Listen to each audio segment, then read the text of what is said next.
The introductory module of this course on economics of innovation is divided into three main sections.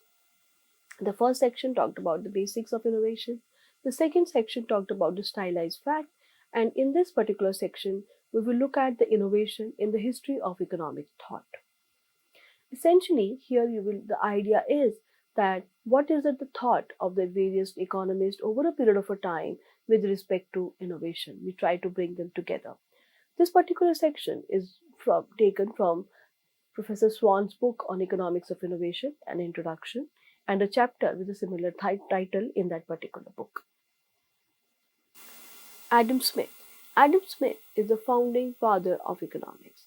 His book, An Inquiry into Nature and Causes of the Wealth of Nation, is an extremely influential book. In fact, the, in his book, he talks about how inventions are important in creating the wealth of nation. The very important concept which has been introduced by Adam Smith is about the division of labor.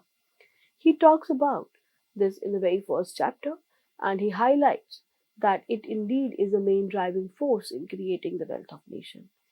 His very popular example is from a pin factory. He argues that if one person has to do the entire work, then maybe he or she will be able to make one pin in a particular day.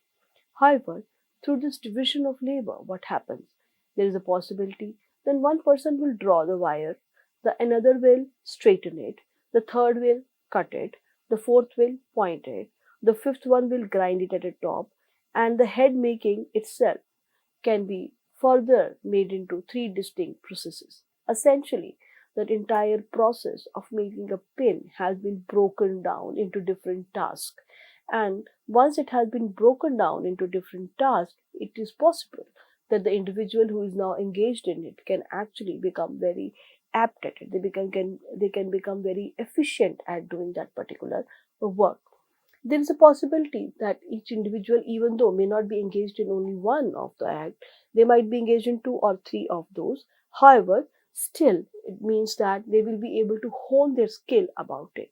In its example, in fact, he talks about the current factories which has been looked at has made 18 such tasks of in a particular pin factory itself.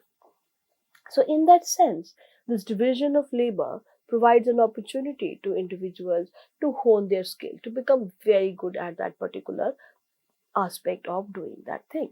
And then, in that context, what has been pointed out by Adam Smith is that invention of all those machines which facilitate and abridge labor enables one man to do the work of many. In that context of the division of labor, what happens? The machines enter into picture. These machines have been created essentially to facilitate and abridge the labor, to help them and enable them to do the work which has been essentially either done by many people or was being done at a very slower pace. It is very interesting to know that in fact Adam Smith not only point out about the role of the machines in this division of labor, very interestingly also highlights the feedback effect when he points out the invention of all those machines by which labor is so much facilitated and abridged seems to have been originally owing to the division of labor. Here what you find that Adam Smith is indeed attributing the reason behind the introduction or the inventions of those machines. So where does this invention come from? It comes from the division of labor. Once a particular person become very efficient at doing things, they might also be able to oversee, think, and come up with a better and an easier way of doing that. In fact, he has also pointed out that inventions can sometimes may come through a mere laziness also. He gave an example of a boy whose major task is to open and shut the communication between the boiler and the cylinder as the piston either ascended or descended. That person actually come up with the idea of trying a string with the handle the handle of a string. Why? Because they just wanted to go ahead and play with his friend because a small boy was being engaged in that work. So clearly, in this case, what you find is that just to make your life easy, one may come up with this invention or a solution which may earlier be not known to the others. So that is why he has also in his work pointed out not only how inventions contribute to the division of labor, but also elaborated onto what could be the major reasons through which these inventions come into picture. One very important aspect about his work is the noteworthy use of the word invention, and clearly it has been related to many a time with the use of the machines and how that machine has contributed towards the development of factories, and those factories has led to the creation of various products which are now available in the market, which is expected to be free for the trade. J.S. Mill, in his book on liberty, talks about originality. This particular chapter, chapter number 3, on individuality as one of the elements of well-being, highlights that all good things which exist are the fruit of originality. This particular section, in fact, highlights the importance of the genius who is now being able to think and also bring in newer products in the practical world. That is why he points out that all good things which are there are essentially coming up from the original ideas. Not only that, he points out that also a certain paradox which are related with invention. In fact, he was the first one to write about. He pointed out that invention did not obviously lead to the improvement in the lot of ordinary people. Very clearly, he has been able to highlight the inequalities in terms of the impact of the innovation. I read, it is questionable if all mechanical inventions yet made have lightened the day's toil of any human being. They have enabled a greater population to live the same life of drudgery and imprisonment, and an increased number of manufacturers and others to make fortunes. So clearly, who gain from these inventions are those manufacturers, and whereas what you find that a large set of humanity is still engaged in a hard work, they are still engaged in a drudgery and a work. The work has simply maybe shifted from where they were engaged in earlier, maybe in agriculture, now maybe into the factories. However, it is only the fortune of the few who has been able to gain from this particular type of mechanical inventions. Karl Marx and Friedrich Engel were two German social philosophers who lived in the 19th century, and together they worked on the principles of communism and spread its doctrine. In 1848, Marx and Engel co-authored and published the Communist Manifesto, a document that laid down the basis of modern communism and one of the most influential political and economic documents in history.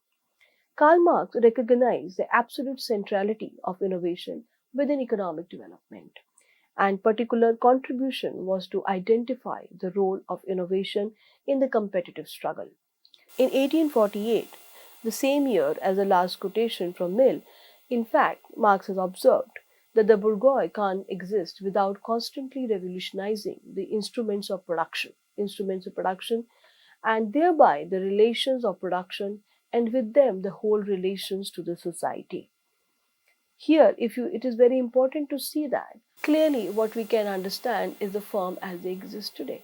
The firm, they cannot exist without innovating regularly. We talked about when we looked at what do you mean by innovation, that there is a need for a continual or a sustained innovation, because that is how you will be able to deal with your competitors. That is the relation of the production, and with them the whole relation to the society as such.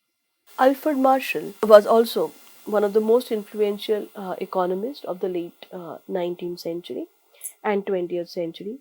His book, Principles of Economics, was published in 1890. And in fact, it became a dominant economic and mathematical textbook in England. He is seen as a founder of a neoclassical school of thought in economics and was the first to introduce many now standard principles in the field. Marshall, in his work, builds on the essential insight in macro. He points out that the gratification of a want or a desire is merely a step to some new pursuit. In every stage of his progress, he is destined to contrive and invent and to engage in a new undertakings. And when these are accomplished, to enter with a fresh energy upon others. When the person engaged in Marshall's work is essentially a consumer. That is why one can see that Marshall has seen the consumer as an innovator. When we will talk about the user When we will talk about the different types of innovation, we will see that the user-centric innovation is something very similar to what has been pointed out here.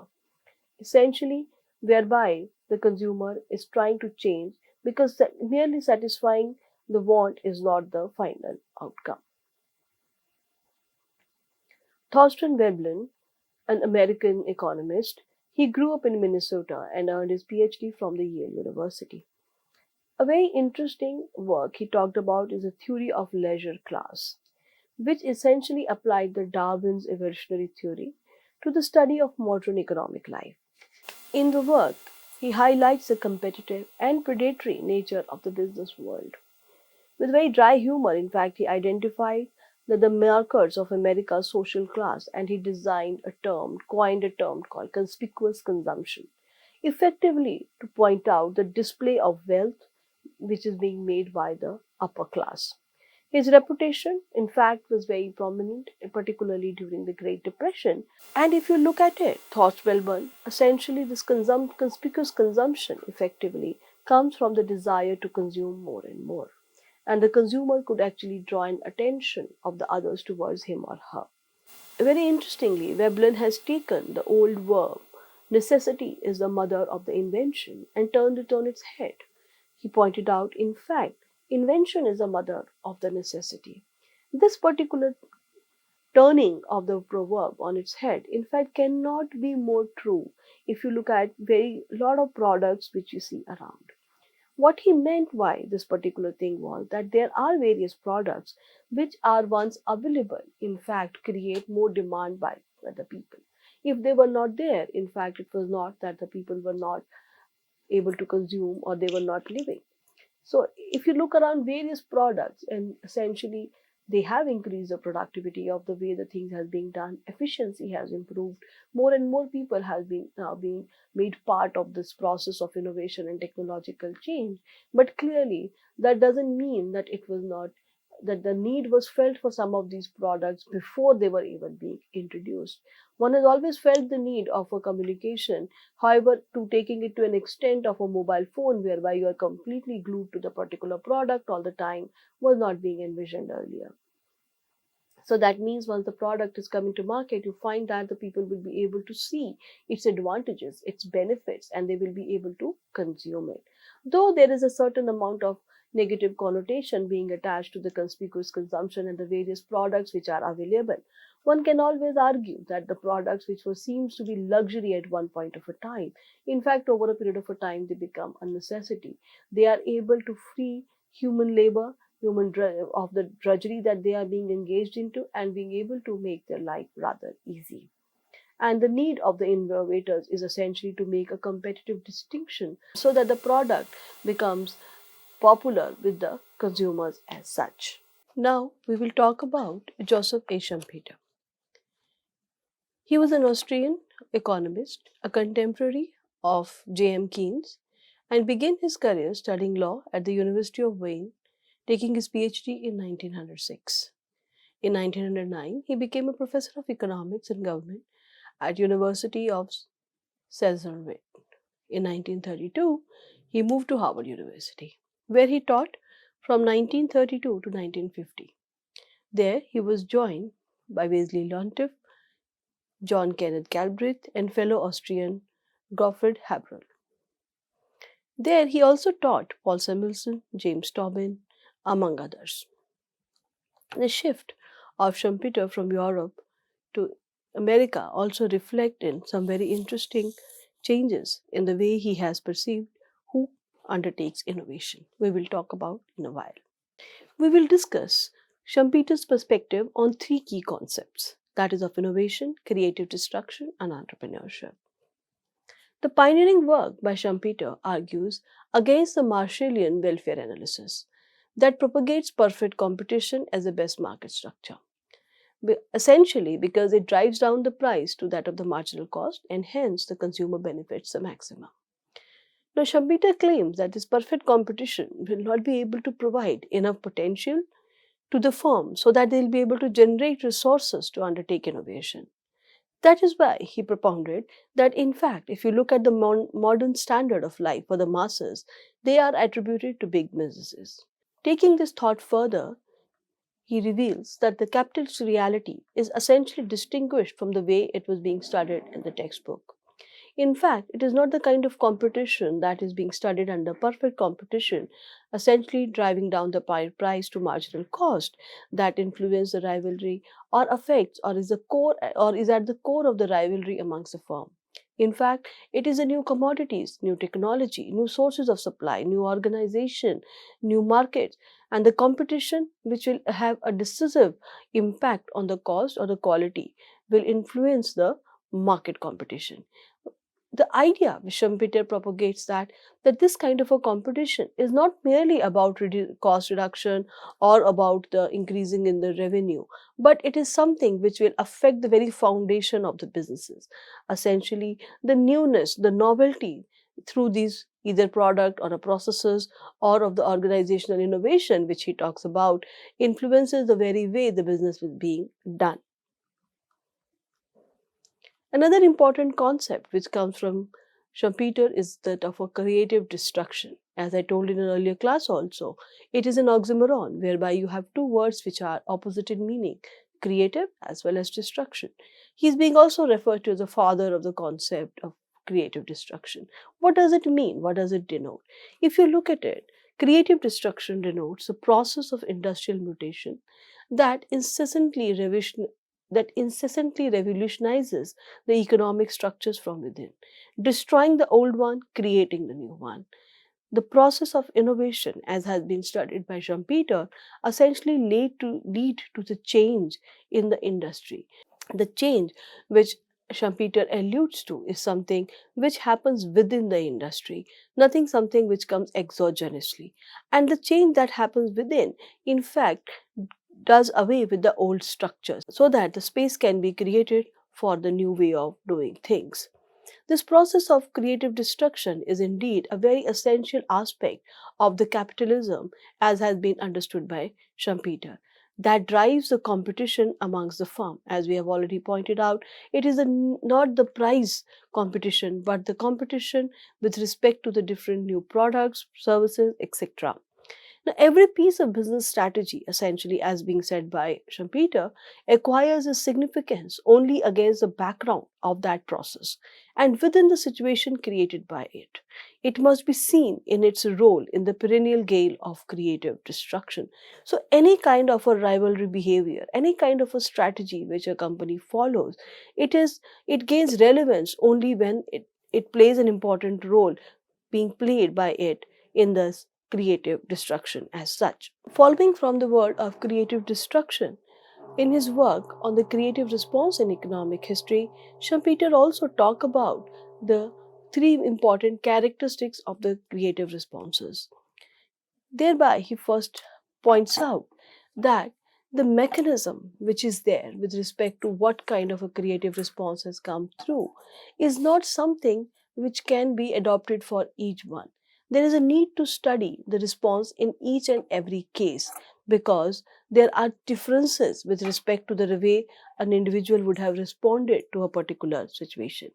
Not only that, the creative responses in fact shape the whole course of the subsequent events and their long run outcome.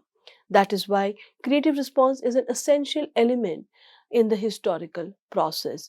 This is in fact a major concern of Schumpeter, whereby he talks about how creative destruction, innovation essentially contribute towards the economic development. The responses in forms of either introducing a new product or in forms of finding a new market or finding a new source of a supply of a raw material which is either manufactured or being sourced from other place, or it is of a reorganization of the structure of the industry.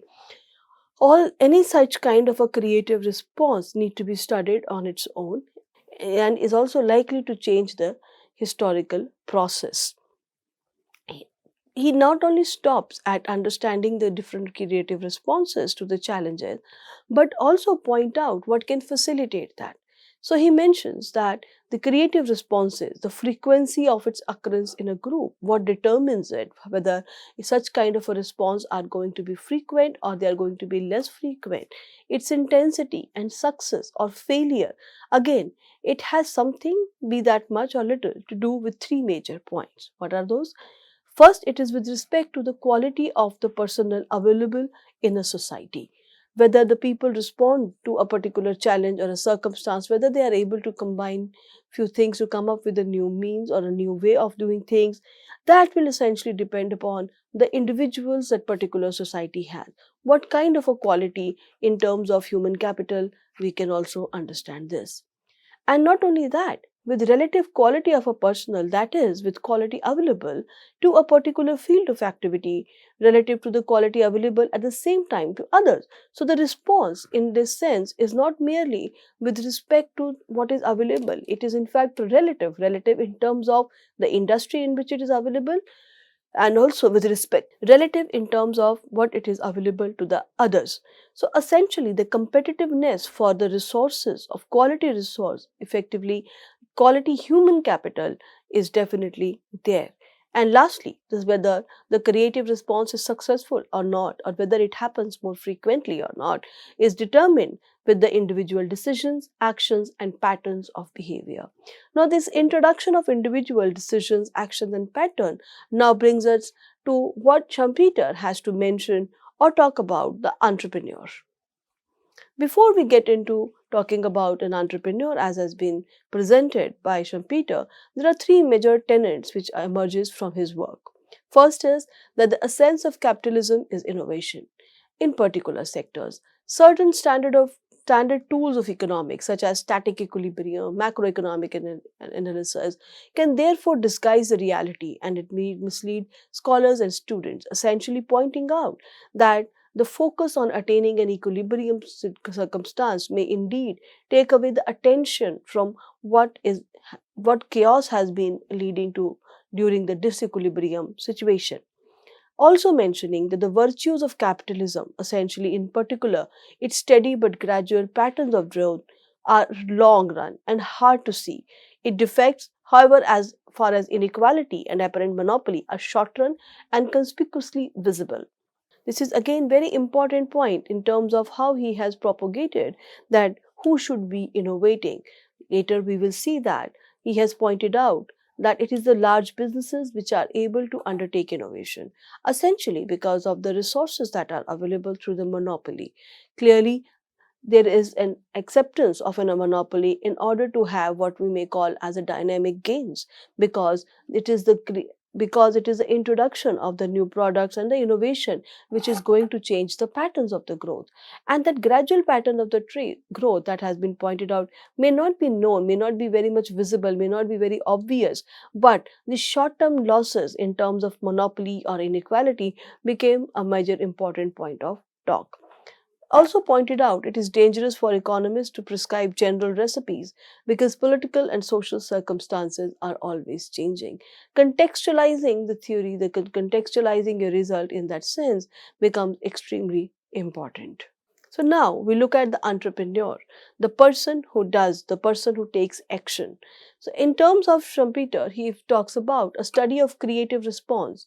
In fact, in business is again very much coterminous with the study of an entrepreneurship. Okay? And very important distinction is that between enterprise and management.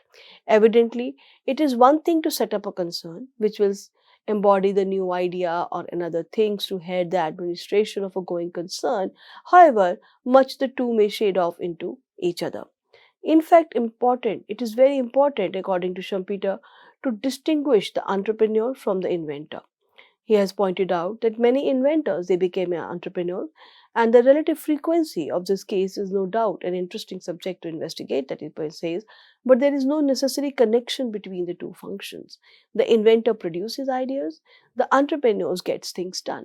Now, if you remember the example that we have done in an earlier class, in an earlier lecture on the bottle that we have essentially designed, whereby the bottle was able to assess the temperature in the particular room and accordingly either heat or cool the room which is inside the bottle. Now, The invention in that case particularly may be engaged in terms of designing the sensors, putting those sensors in the bottle design, and also in the linking the sensor with the cooling mechanism. Having done that kind of a work with the invention, as I said in the earlier class, the asset which might be needed to now mass produce the particular commodity, to distribute the commodity, and also to market it to the masses requires a very different kind of a skill set.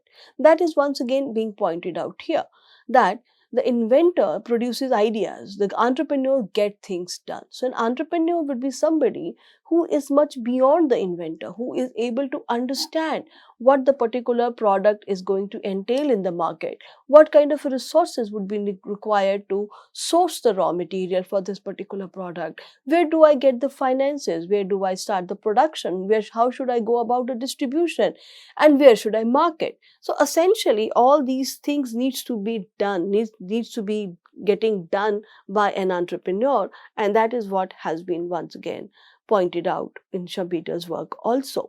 So inventors, though, become entrepreneurs, essentially it may not happen all the time.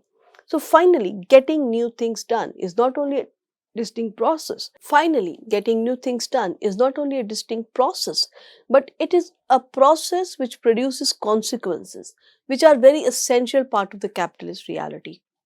Schumpeter, the entrepreneur, is more or less equivalent to the innovator. So, if you look at the very if you look at the example that he has pointed out in his work, is about an economic system which is, let us say, currently going on. The status quo is being maintained by handlooms, and somebody sees an opportunity in power loom. That is where the role of an entrepreneur becomes very important.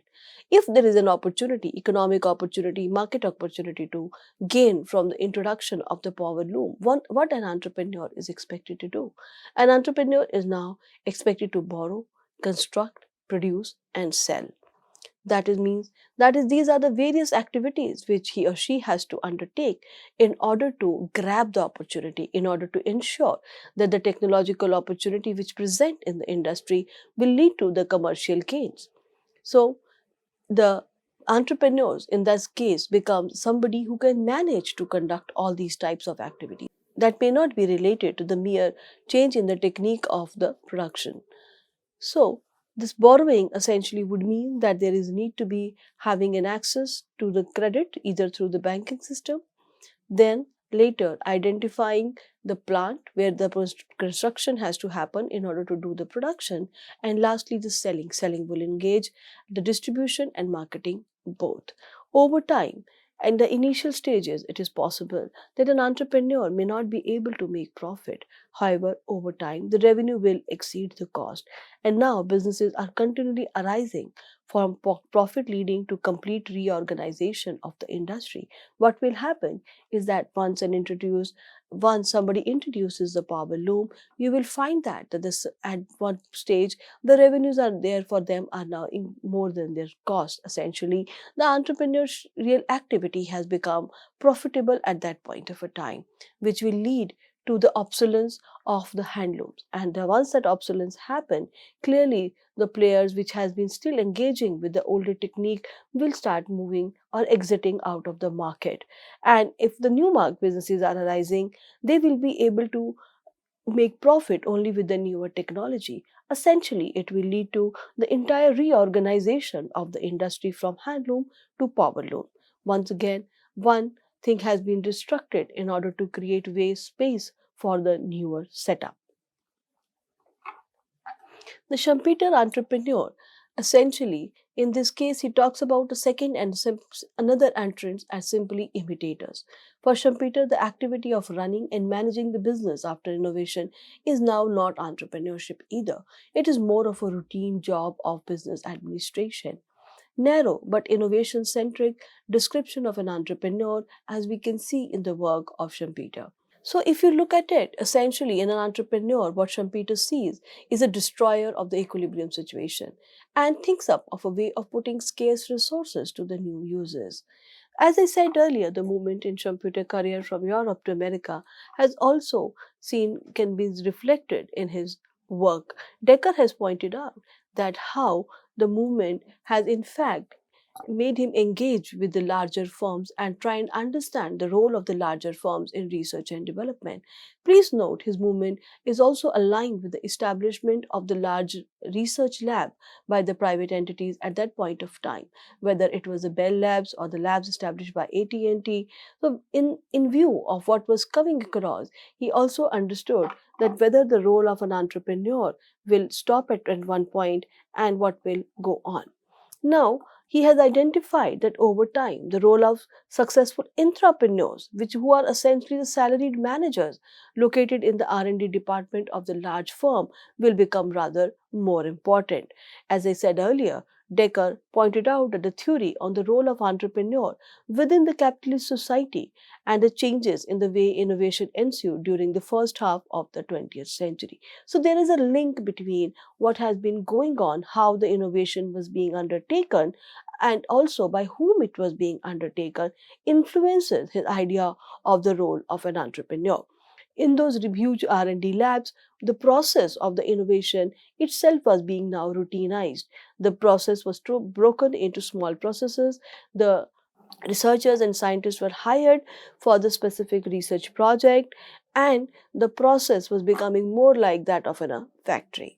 If that was the case, then Schumpeter pointed out that there would be nothing left for an entrepreneur to do, particularly once an improvement in the production methods has been introduced and it has already peaked to a particular point. So he mentions that improvement in the production method after peaking, in fact, it doesn't enhance anymore. As a result, there will be not much for an entrepreneur to do. And as this entire technological process is increasingly becoming the business of the dreams of trained scientists, large businesses gain prominence in innovating rather than that of a small firm or that of an entrepreneur. Hence, you will see that it is the large businesses who are now being able to innovate more. So, bringing together the different thoughts which Schumpeter has, we realize that he has given us the very basic definition of innovation that we are likely to use. He has used that particular definition to highlight what are the different activities of an entrepreneur, and once those are the specific activities of the entrepreneur, where those activities will stop and where is it that the role of the big firms come into particular picture. Having done this entire activity, the creative response of an entrepreneur is likely to contribute to the economic development through the process of the creative destruction. Please note, in all this, while highlighting all this, we are very well aware that in future uh, some of these hypotheses which has been raised has been verified, and not so being verified also has been subjected to empirical verification. There has been critique of some of the points he has also mentioned. Moving forward, John Kenneth Galbraith. He was a Canadian born American economist and also a public servant, known for his support in public spending and for literary quality in his writing in public affairs. Galbraith's major works included American Capitalism, The Concept of Countervailing Power, The Affluent Society, The Industrial State, among others. In an affluent society, Galbraith has pointed out, as a society becomes increasingly affluent, wants are increasingly created by the process by which they are satisfied. So, here, if you look at it, the innovation process itself is expected to create the wants. The product, as now being created, they might not have been perceived by the consumer or the user as something which they want, but the process of innovation lead to creation of the product which are now being consumed. In this sense, innovation may not really increase the wealth in that the way the Galbraith has understood here. And if the demand satisfied by the innovation, what demands created by the innovator or the marketer? One of the most prominent figure in economics of innovation is Professor Chris Freeman. Chris Freeman is a British economist recognized as one of the founders of the post-war School of Innovation Studies. Post Second World War, a problem oriented, cross disciplinary field within the social sciences has been developed in the form of the economics of innovation. That was a part of the vision of Professor Freeman. This vision was essentially based on Marx's and Schumpeter's dynamic evolutionary outlook, with capitalist firm at the center. However, he strongly felt that the analysis, largely for reasons to do with the changes in the economy and society, has failed to properly take into account the role of the R&D that is being conducted by the firm and by the society more generally, as well as the interaction that happens between the R&D processes and the society has been neglected. With these objectives, Chris Freeman has contributed immensely to the growth of the field of economics of innovation. He is a founder and first director of Science Policy Research Unit at the University of Sussex. He started with very small number of team at that point of a time in 1966, and when he retired, the team has already reached up to the number of 50. In fact, it's the first cross-disciplinary research institution in the field. His major contribution is towards the revival of the neo-Schumpeterian tradition, focusing on the role of innovation for economic development and of scientific and technological activities. One of the influential journals in this particular field, that is Research Policy, he was a founding editor of that. Apart from that, from an empirical point of view, there was a lot more to be done in terms of R&D statistics, whether we are collecting it at a country level or whether now we are collating that information across the countries. He has done pioneering work on research and development statistics in developing OECD fractile manual.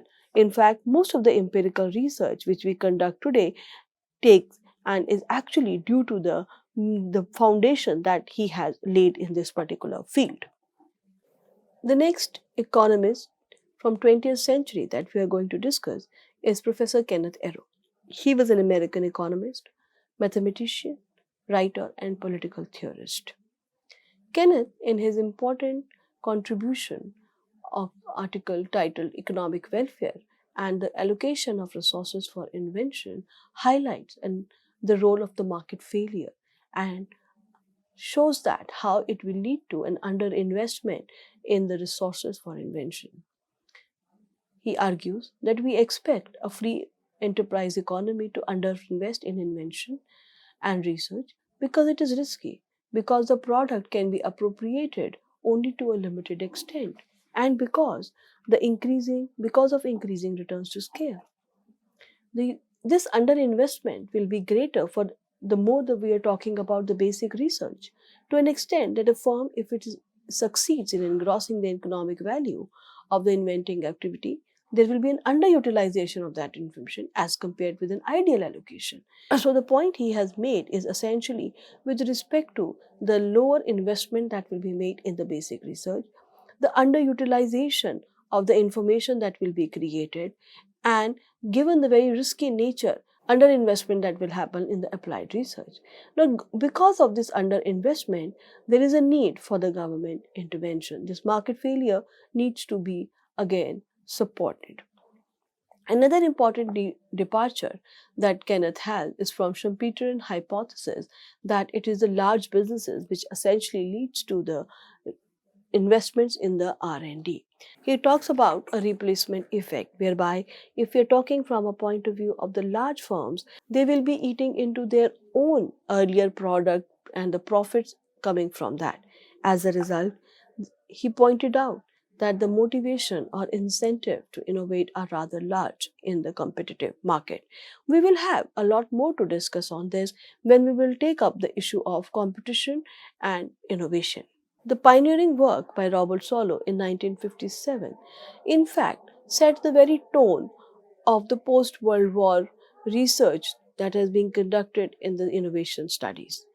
His growth accounting approach pointed out that the gross output per man hour doubled over the interval 1909 to 1949, with 87.5% of the increase attributed to technical change and the remaining 12.5% to the increased use of capital. Now, these very results, if you read them against the backdrop of the capital accumulation ideas, whereby the major source of economic development essentially being talked about that it comes from capital accumulation, are indeed very shocking. Now, once the policymaker realizes that it is not the mere capital accumulation, but the residual of how capital and labor is being put together, what are the techniques, what is the change in the techniques that has been now talked about. So, thinking from that point of view, clearly these results were an eye opener. It caused economists to start taking innovation seriously again.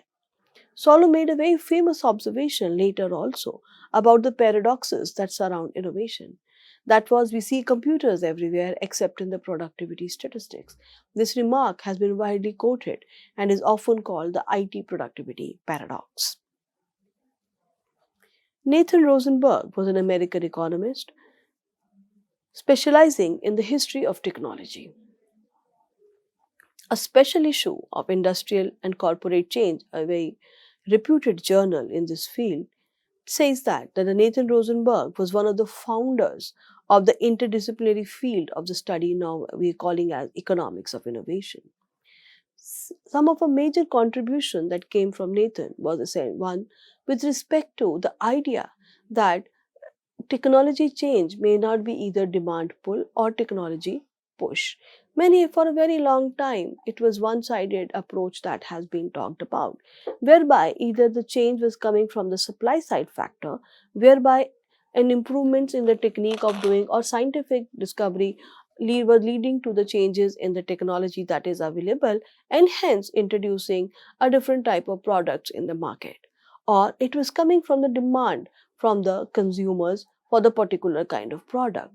But the work by Nathan contributed and concluded rather than viewing either the existence of a market demand or existence of the technological opportunity as each representing a sufficient condition for innovation to occur, one should consider them each as necessary but not sufficient for innovation to result. Both must exist simultaneously. Without the simultaneous or coexistence of the demand and the supply forces, it is not possible to come across with a successful product. Richard Nelson, he propounded the evolutionary economics as the most productive approach. His most famous work is in his groundbreaking Evolutionary Theory of Economic Change with Sidney J. Winter, which became a classic of evolutionary economics. Building on the Schumpeterian perspective, in which innovation is a perennial gain, evolutionary economics uses the biological metaphor of evolution to understand how innovation and the economy co evolve. Nelson has posed very important questions and then attempted to answer them within the evolutionary approach. For instance, why innovation poses such a challenge to the innovating firm? Now, if you look at the existing literature was essentially talking about that the most organization depend on routines in working life, so that to avoid much of the intra-organizational strife. The more larger, the bigger the organization is, the more important are their routines. They describe what each person does and give the standard by which their performance can be assessed. So, effectively, a large organization is able to survive and is able to conduct itself through these routines, through these processes. In these routines and processes, each individual has a role to play, and also they are expected to perform to a certain level. Nelson and Wilton turned it around and, in fact, pointed out that innovation involves change in routine. And if now these routines actually changes, how an organization will evolve and what will be the final outcome is an important matter of study in their work. Paul David essentially talks about a very important concept of path dependence in the economics of innovation. It is essentially is the idea that the equilibrium to which economic process converges depend on the precise historical path by which it got there. At some point of a time, the advancements that were being made in the steam engine and that in the internal combustion engine were actually going at a similar pace.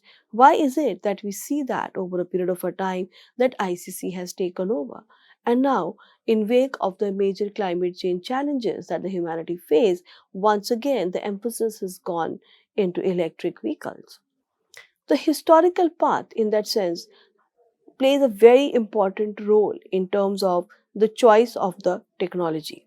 That has been shown through the QWERTY keyboard example by Paul David. Equilibrium, essentially, to which the economic this stands in contrast to the traditional assumption of the neoclassical economics that the equilibrium reached is not influenced by the path by which the economy reaches that equilibrium. Now, this QWERTY keyboard example effectively a traditional layout of the English language typewriter's keyboard. As David says that competition in the absence of perfect future market drove the industry prematurely into standardization on the wrong system. So as a result, what we have seen is that the industry end up being setting up a standard which may not be the most efficient one. QWERTY keyboard as an example of a lock-in to an inferior standard. If there was a possibility, maybe a better or improved version of the keyboards would have taken place. And as a result, we might have been more efficient in typing. But David pointed out that we have logged in into the inferior standard, and that essentially happens because of the historical path which it has taken. Having accepted this, how can we avoid? How can we not think about whether are there any quality words lying out there? And if that is the case, then definitely history matter. Eric von Hippel, we will also discuss essentially about him, who talks about the user-centric innovation. He says that now innovation is being democratized. That means the users of the product and services are making changes in the product as per their requirement so that it works for their advantage. So this user-centric innovation process is very essentially distinguished and differentiated from the manufacturer-centric innovation development system. We will have more to discuss on this particular topic also. Paul Gurski, the leading economist in UK, he re-examined the contrasting incentive for an innovator to be the first to market, or on the other hand, to be what is generally called as a fast second. In fact, the fast second has an advantage over the first individual because they can actually skip or not do the mistakes that has been done by the first mover. That's what has been pointed out by Paul Gariski, who says that normally it doesn't make much sense for the firm to move fast to be the first into the market. Two quite different considerations favor followers who play a fast second strategy. First, there are time cost trade offs, which penalize firms that try to do things too quickly.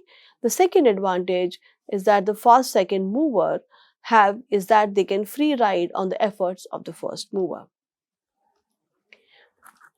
In this particular analysis of our innovation in the history of economic thought, we have went more or less in a chronological order and looked at the thoughts of the major economists and contributors in the field. The thoughts can also be put together in the format of the themes, as has been pointed out by Professor Swan. Some of these themes could be innovation and wealth creation, as one of the objectives you will realize has been talked about in terms of why innovation and what it leads to and how it influences the economic system is essentially through income generation. Another important theme which can be developed is through the role innovation play in competitiveness, clearly coming against the backdrop of Industrial Revolution 1, where technology became an important indicator of where the different countries stand with respect to each other. Competitiveness is very strongly determined by the technological change. In the recent time, essentially we are talking about sustainability. So how it will lead to unsustainable development. Innovation, it may have its unexpected side effect and paradoxical non-effects. That is another theme which can help us in putting together the literature. Again, lastly, through which channel does innovation work is an important theme that needs further consideration. So we will stop here with this particular, and we have finished our discussion on first module.